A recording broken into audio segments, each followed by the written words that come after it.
Hello and welcome, one and all. This is Mick the Otter, and I hope you're having a fantastic day today, each and every one of you. Please overlook the mic quality. It isn't the greatest, but it is the one I have. So, you might be thinking, Mick, why have you gathered us here today? And to that I say, it's Arsenal of God's time today. And for the newbies out there that don't quite know what AOTG is, that's okay. I'll explain it real quick. This episodic series is about taking the weapons from all over every and any mythology, culture, and religion to break down their abilities, feats, and power so we can subsequently rank them in a tier list. We will not be discussing the gods that wield said weapons. That will be for another time. I could have just said a tier list and been fine, but now you know exactly what it is, right? Without further ado, let's get into it. Alright. I know I just said we wouldn't be discussing the gods themselves, but when we're discussing their weapons, we still have to reference said people who wield them. We're not going to be discussing the gods' feats, though, like I said, so just hang with me. In the story of the Trojan War, Apollo helped the Trojan prince Hector by guiding his arrows to hit the Greek warrior Achilles, ultimately leading to Achilles' death. And as the story implies, he sniped Achilles' tendon from up there. That's foul. Couldn't be me. That's all I'm gonna say. Now, before the comments light up with, but Mick, that's a feat of Apollo, not his bow. And to that I say, not necessarily. More often than not, in tellings of the myths, Apollo's golden bow and arrows have the innate power to track their targets with unerring accuracy, no matter where they flee or take cover. Still, as a weapon feat, impressive, even for a bow and arrow. Now, said bow and arrow also displayed the powers of death and disease, which, go figure for the former, it's a friggin' bow. But as far as the disease part goes, the bow is also said to have the ability to spread plague and famine with its shots. There's plenty of examples of Apollo just shooting people with the bow and causing death. Job's 6 sons come to mind first. As far as plague and disease goes, let's go back to the Trojan War, because that's one of the biggest highlights of the bow's career. During the Trojan War, the Greeks suffered a severe outbreak of plague that was believed to be caused by Apollo's anger over an insult to his priest, Chryses. There's more to that bit of the story, but it's more to do with Apollo dealing with people acting stupid than the bow, so we won't dive too deep into it. But just know it involved more death, suffering, and arrows until the Greeks wisened up. Now, in contrast to the last 2 points, Apollo's golden bow actually had the ability to heal wounds, instead of just deal them, from moderate injuries to pretty severe.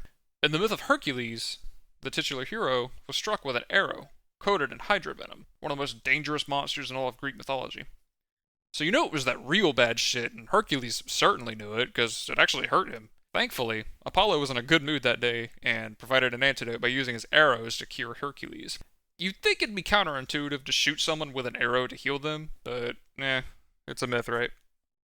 Apparently, the bow and arrow also had the capability to absolve sin.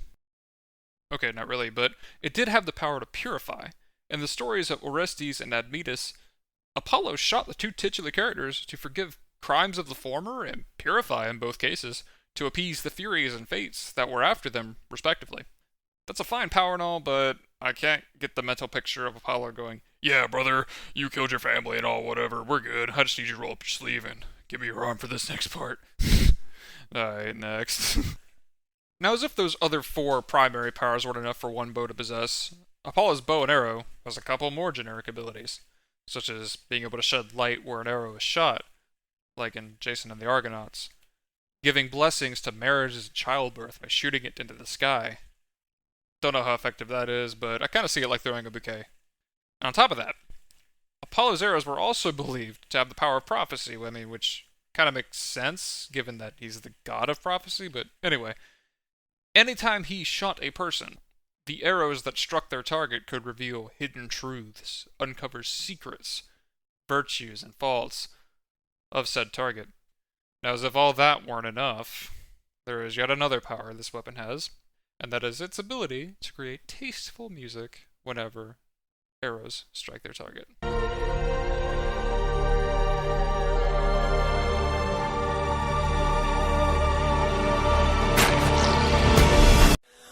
What you say? That you only meant well, Apollo as a god, I believe, is underrated, and so too is his most famous weapon. It can deal massive damage to those suspecting and not from great distances away. It can heal grievous wounds and dish them out in the form of plagues. It can purify those that are guilty or unjust. Did anyone think of Ghost Rider when I said that? Okay, anyway. And all the other little bells and whistles on this bad boy. So it's gotta be best in slot here, right? It has all the single target damage and dot damage you could want. Accuracy, heals, winning lottery numbers, free real estate. What else could you even want? And while I still believe it is mildly underrated, like I previously stated, I wouldn't call it best in slot tier. This weapon is still being vied against the weapons of mythology's finest. For instance, I don't think it would match evenly to Zeus's lightning bolt. It doesn't fall too far off, though, resting soundly in the great tier. Thank you all very much for watching this video. I had an absolute blast making it. And in the next episode, we will be going over a certain Spear of Longinus. Till next time, everybody. Peace.